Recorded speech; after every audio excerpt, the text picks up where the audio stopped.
Welcome to Millinery. Now that we've had time in class to unbox your kits, we're ready to start on your fascinator project. By definition, a fascinator is a little hat that perches or fastens to your head. So let's take a look at the supplies that you'll need. So to introduce you to the materials that you'll need today, I've set up a system for if we were building a whole thing from the very beginning, though you guys received your pre-shaped buckram pieces in the mail. So for this, we have our buckram that's already been shaped onto our head, and that's dry. We have two different versions of a pattern piece, one that is just a classic teardrop, and then a circle. We have some chain nose pliers to bend the edge of our millinery wire. We have our wire cutters for that same purpose. A Sharpie to mark our pattern onto our buckram with, some pins to secure while doing that, snips, thread and silamide, and then some millinery wire to stabilize the edge, some baby flannel that we'll use to soften the buckram under the fashion fabric, and then some bias tape to cover that edge to kind of smooth out the line between millinery wire, buckram, and baby flannel. So part of this project, I'm showing you guys the whole process of how you would have shaped and worked with buckram. So while you did receive a pre-shaped piece in your kit, the first steps I'll show you are how you would work with buckram from right off the roll. So we'll start with that process, and then we'll pick up again from the beginning of where you guys will actually work on the project, from the cutting and shaping and wiring and flanneling of your buckram piece. So I've set up this space to work with my buckram so that I could stretch it over my head block. Right now I've covered the entire head block in aluminum foil and packing tape so that I don't actually harm the original head block. And I have my buckram that had started in this usual stiff opening state. I've cut a section and put it into some very hot water just to give it some time to soften and to let that starch in there activate. So now I'm going to pull it out. That's why I always prep my space with a towel. And we can drape over the block, centering this piece on the head block. And now I'm just going to start by smoothing in opposing directions, and then with my pins, I'm just going to pin on opposing sides. I don't pin in the centers because necessarily you have the opposing sides being done first.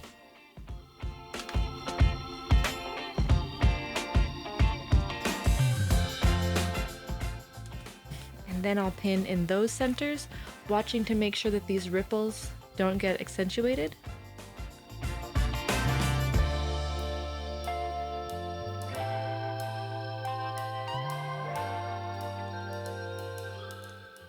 And as you're pinning, you're making sure that you push those ripples out to the seam allowance.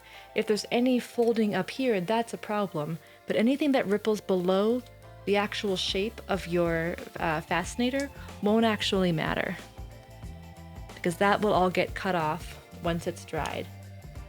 So you can see here that I didn't push this one quite so much. You see how there's a little fold right there? So I'll take it and I'll make sure that I can smooth that out, watching those ripples as we go. You can pin a little bit more, but it's not necessary, as long as it also kind of stays in place. Now we'll unpin our buckram and peel it off of the head. You might find that it goes inside out, and that's okay. You can always use it that way or flip it to the right side once you're done.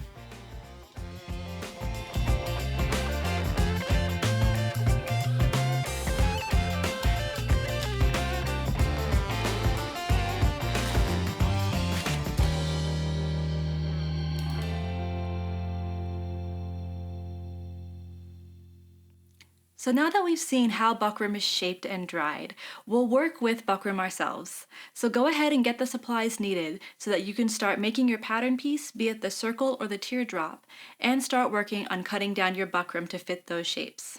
So when working with a pre-shaped piece of buckram, in this case it happened to be cut in a square, we could find that these points are getting in the way. So before I cut my pattern piece, I'm actually just going to trim this down to the approximate shape that I'll be working with. So for me, I've chosen to use the circle shape rather than the teardrop, So I'm just going to trim off these existing corners, so then that way it can lie a little bit more uniformly onto the table.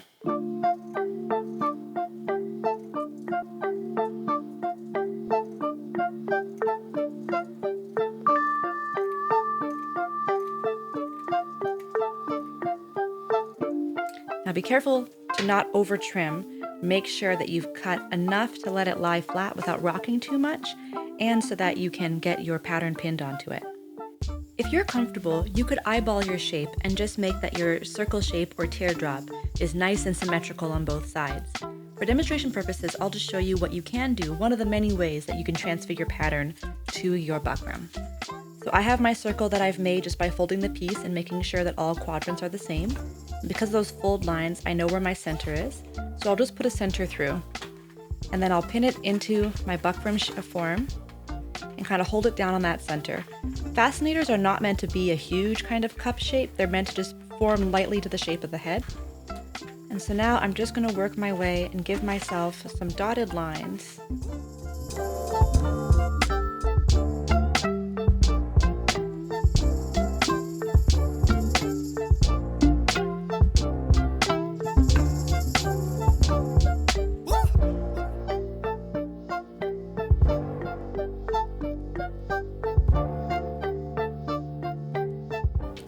And then I can use that dotted line to cut the shape.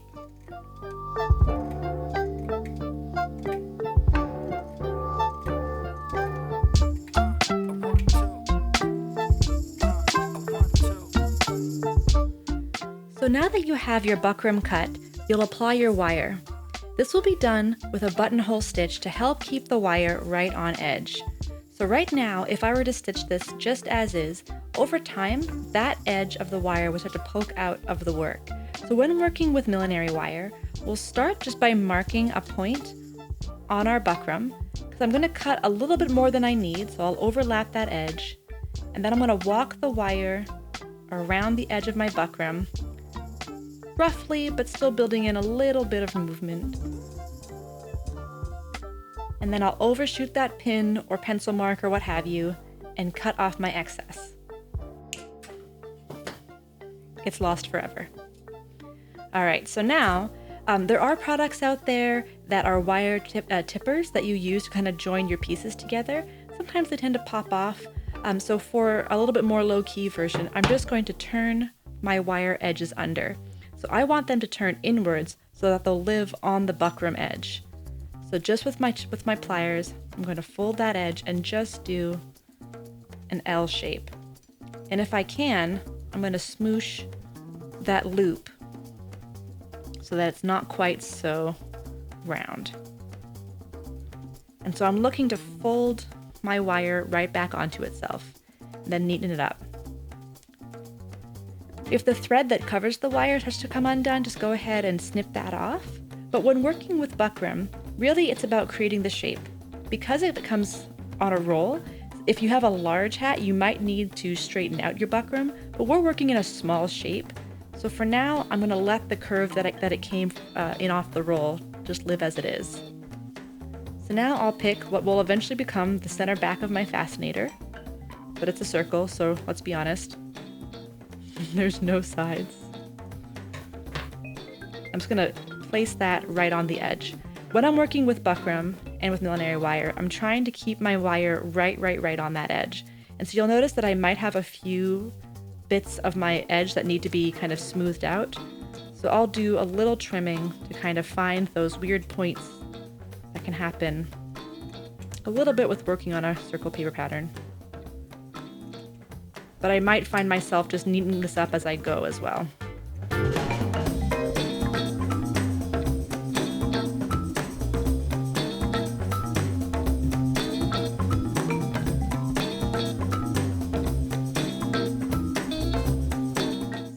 Placing my wire right up to the edge, I'm just going to secure this loop. Stitching through buckram means that you can't pull your silamide tight, because the needle will just pop right through. So I am going to go through my double ply silamide just to kind of use itself to hold itself onto the buckram. And then placing that nice and tight, I'm just going to whip stitch around the edge.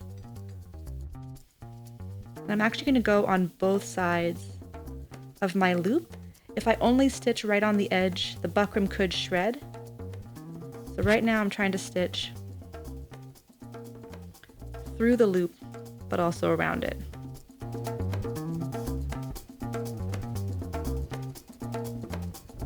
I'm using white on white. I realize now not in the best demonstration purposes, but I have a habit of liking to make my base layer nice and neat. Alright, so now that I've secured that loop so it won't pop off the surface, I'm going to go and start stitching this inch by inch, holding it in place just before my stitches with that buttonhole stitch. So the important thing with the buttonhole is that directionality matters. This stitch will keep the wire right on edge. If we do a whip stitch, even though it curls around the edge, the wire still has some migrationable abilities. So I'm going to hold it right on the edge so it's lined up, not exceeding.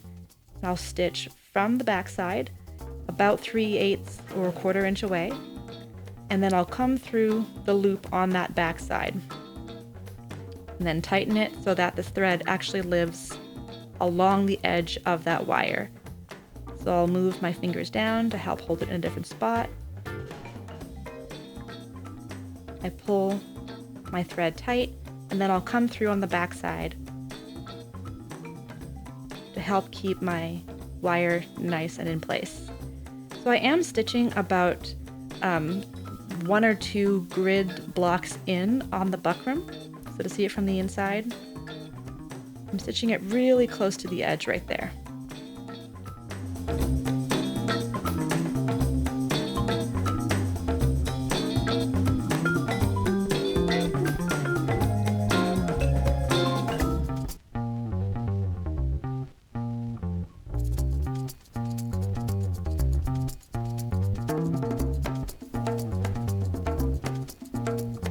So if you find that you're fighting the curl of your millinery wire, with your hand, you're kind of just going to start warming up the wire to help bend it into place. And as I'm running my hands over it, I'm kind of twisting it lightly so that I can have it lie closer to the edge. You don't bend millinery wire, you kind of coax it into the shape that you want. So if I wanted to straighten this out, then I would be pulling up and out to straighten it. If I want to cheat the curve in, then I will be pulling it inwards to kind of accentuate that curve. And you can treat it as you go when you're trying to edge a curved item. So I'll go back to where I stopped stitching. And if you stitch too close to the edge, don't be surprised if it breaks through the buckram. Go ahead and add another stitch, 1 more grid in to help hold it in place.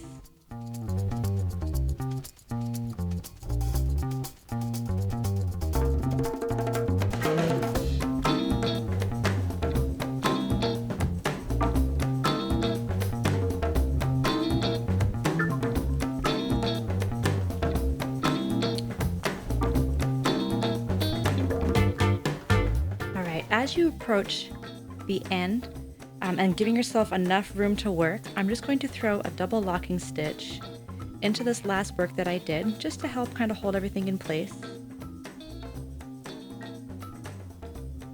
while I work on the wire.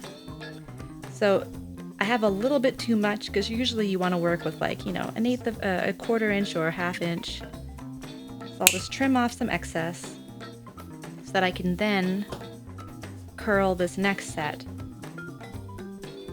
If I were just to lay this flat, there's nothing that's giving this end of the wire the ability to get stitched down into place like we did this first one. So I'm going to curl this wire so that it also curls in. Sometimes people will curl them in so that they figure 8 into themselves, but the goal here is to keep bulk minimal, but also giving yourself something of a loop so that you can stitch through it. So making sure that when you do this, you don't twist the loop upwards. You need to twist it so that it lies flush with the rest of the wire.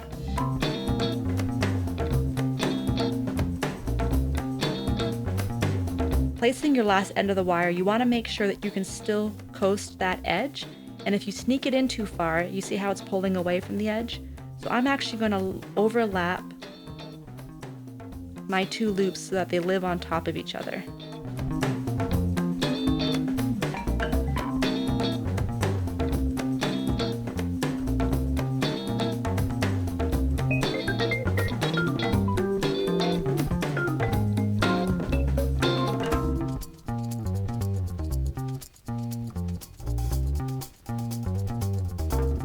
Sometimes when working just with buckram, the rough texture can give you a little bit of attitude when you go to put your other layers of fabric on. So a nice layer to add in between is a little bit of baby flannel. This fabric doesn't fray on the edges and it makes it a nice soft application that you can use your pattern from your fascinator and use that straight to cut through your baby flannel without needing any seam allowance. Because the goal is that this would snug in right inside the edge of your wire. So I'll just pin this in place to keep it nice and even. And then either you can cut carefully around it or you can mark quickly. And then if you just cut on the inside of the line, then that should take into consideration the width already used up on the buckram by your millinery wire. What you're trying to avoid is cutting it so that it has any wobbliness or gaps when you go to smooth it into the space between wire on your buckram form.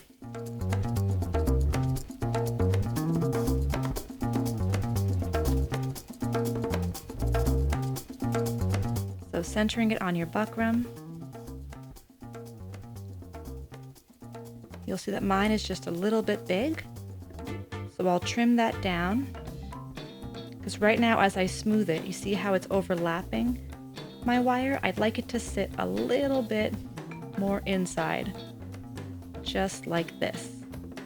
So to start cleaning my edges, I can pin through my buckram, put my finger on the underside to force the pin up through the buckram again. So I'll get a few of these started. And then I'll smooth and kind of pull the flannel into place.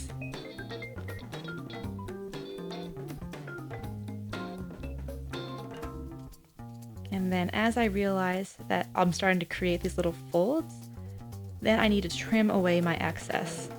So I'm doing this instead of trimming the whole thing down. So if I flip to the inside, I can get a better idea of where my excess kind of overhangs. And I'll start by trimming it almost flush.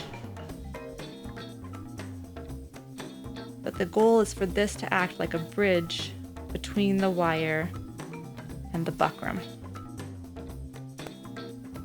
And there's probably a faster way to do this. I just like to make sure that I'm getting it to lie right on the inside. I could have cheated more to the inside when I cut the baby flannel in the first place.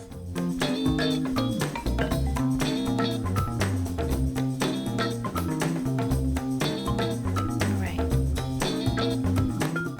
Once I have it all pinned so that the buckram is completely hidden by the baby flannel, then I can go and just do a whip stitch all the way around to help hold these layers together. So starting the same way that I did with my buttonhole stitch, where I'll use the thread to kind of hold itself in place. And now it's just about keeping an even whip stitch, working your way all the way around the edge. And just minding that you don't snag any of your pins or any of the rough edges of the buckram grid. And stitching just to the inside of where these overlap each other at the two end joints.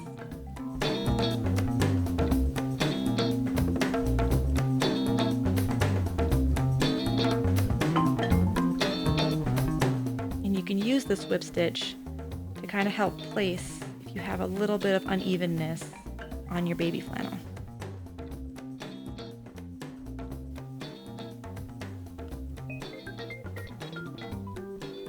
Every once in a while I might throw in a single locking stitch just to kind of keep things from untightening.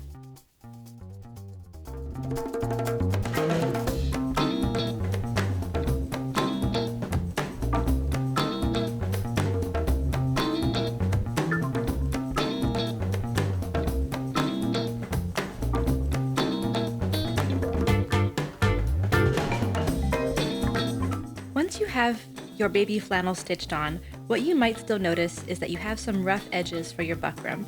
Now you can trim those down just a little bit, but if you do, you'll notice that you're actually getting really close to your stitches. So what you want to avoid is actually cutting your stitch work. So a nice thing to do to keep this edge nice and neat is do a bit better than that about keeping close to the edge, but also is that we can protect this edge with some bias tape. And so right now I have this double fold bias tape that I'm going to use folded in half to create a 1/2 inch protective layer all the way around my hat. And so I'll snug that corner or that folded edge right up to the edge of the millinery wire, but you'll notice that it's puckering right now, right? Because we actually haven't done the prep work to make this line nice and flat.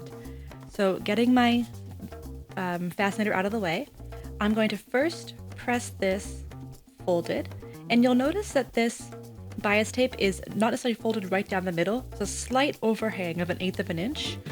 I'm just going to embrace that, and using your iron, if you have one, or if you don't, using a hair straightener, I'm just going to line up those edges, still maintaining that light 16th or 18th of an 16th or 8th of an inch of overhang. The reason why that's there is that when you're using this in its double fold state and you stitch from one side, you would line up the shorter edge to edge stitch on, and that's underhang would make sure that you are catching that bottom layer. And so I'll prep enough to work around the edge of the hat. I sent y'all a yard. You won't need a yard. So now that I have that folded in half, with your curler or with your straightener, you're going to try to cheat that curve in.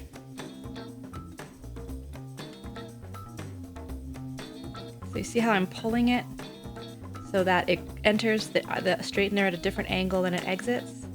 So I'm just trying to embrace this idea of a light curl. And I'm twisting while I'm going in.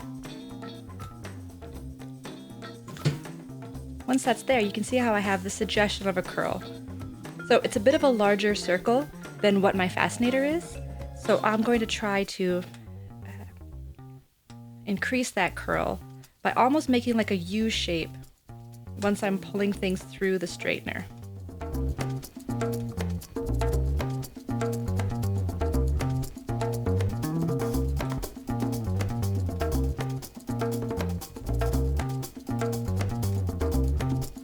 The closer I am to the curl or the shape of my fascinator, the less ruffling I'll have around the edge.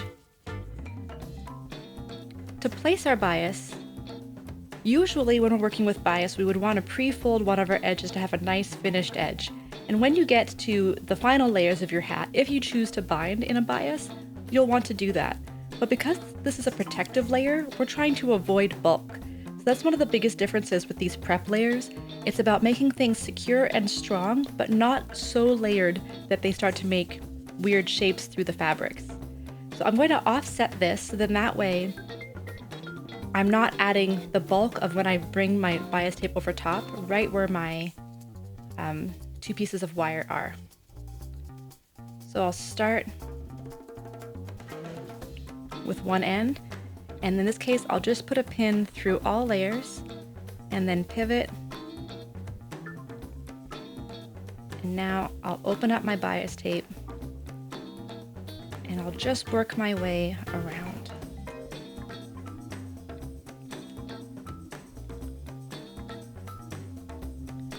I tend to do it sideways like this because the bias tape isn't wide enough to do this type of pinning and get all layers.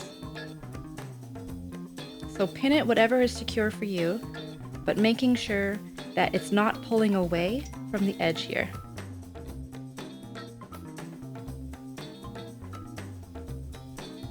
And then I should have thought this one through a bit more. Sometimes I'll pin just straight through if I don't want to worry about the ends of the pins just yet. So So I'll cut enough that I have some overlap.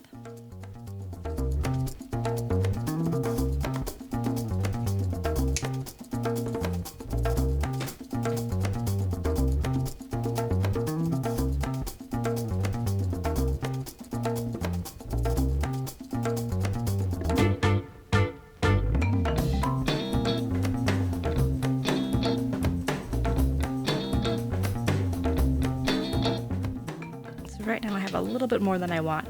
Usually you'll want to make sure that you line up something with your center back, so that way you don't lose track of where your center back is and you're not always feeling for the bulk of it.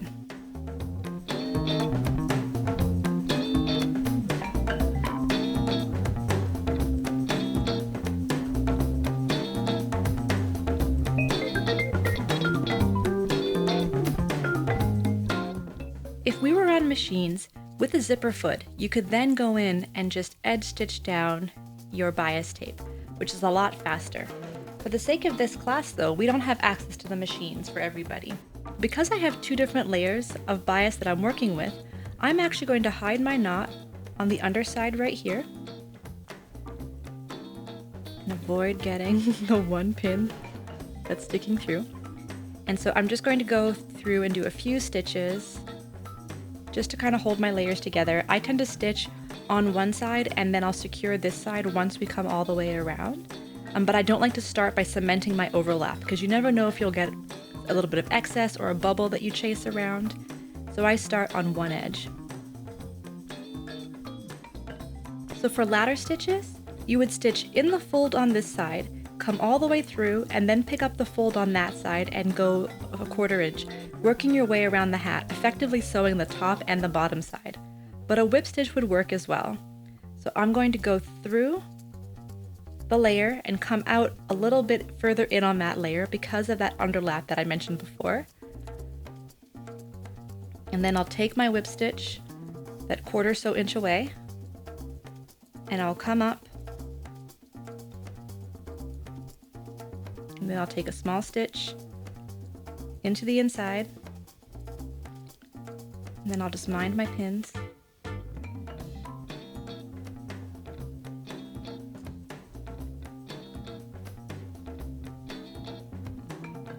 And then really just working my way around.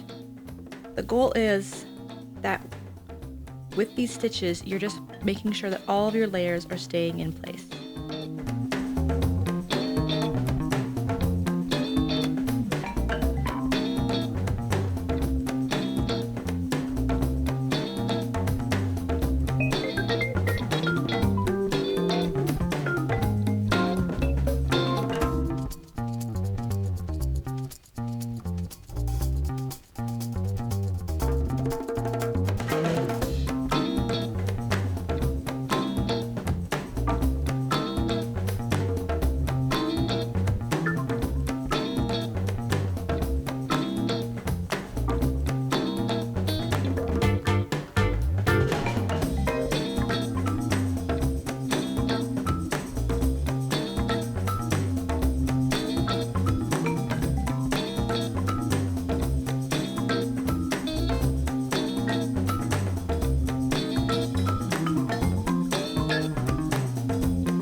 Final steps, you might find it easier to pin in a way that just holds your bias tape in place and then do a diagonal baste to prep for your final hand stitching.